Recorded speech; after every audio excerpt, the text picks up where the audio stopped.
ಬೇರೆ ಯಾವ್ದಾದ್ರು ದೇಶದಲ್ಲಿ ಕಾಯಕವೇ ಕೈಲಾಸ ಮಾಡಬೇಕು, ಬಟ್ ಆಪರ್ಚುನಿಟಿನೇ ಇಲ್ವಲ್ಲ ಶ್ರುತಿ. ಅಂದ್ರೆ go to Germany my dear. ಯಾಕಂದ್ರೆ ಇವಾಗ they have something called freelance visa. ಪಟಾಕಿ ಮಾರ್ನಿಂಗ್ ಶ್ರುತಿ.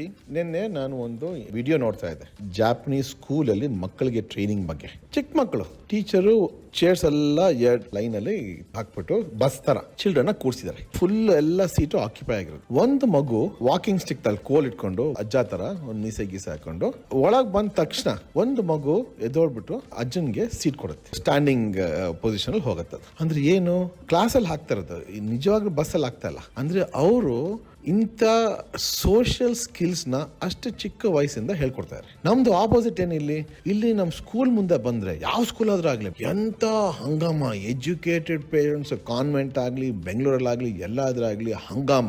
2 ವೀಲರ್ಸ್ 4 ವೀಲರ್ಸ್ ಎಲ್ಲ ಕಡೆ ಚಿಂದಿ. ಯಾವ ರೂಲ್ ಬ್ರೇಕ್ ಮಾಡಬೇಕೋ ಆ ರೂಲ್ ಬ್ರೇಕ್ ಮಾಡಿರ್ತಾರೆ. ಮಕ್ಕಳು ನೋಡ್ತಾ ಇದ್ರೆ ಅವ್ರು ಹೆಂಗೆ traffic rules, traffic system follow ಮಾಡ್ತಾರೆ. ಸೊ ನೆಕ್ಸ್ಟ್ ಜನರೇಷನ್ ಇದೇ ತರ ಹೊಲಸಾಗ್ಬಿಡ್ತಾರೆ.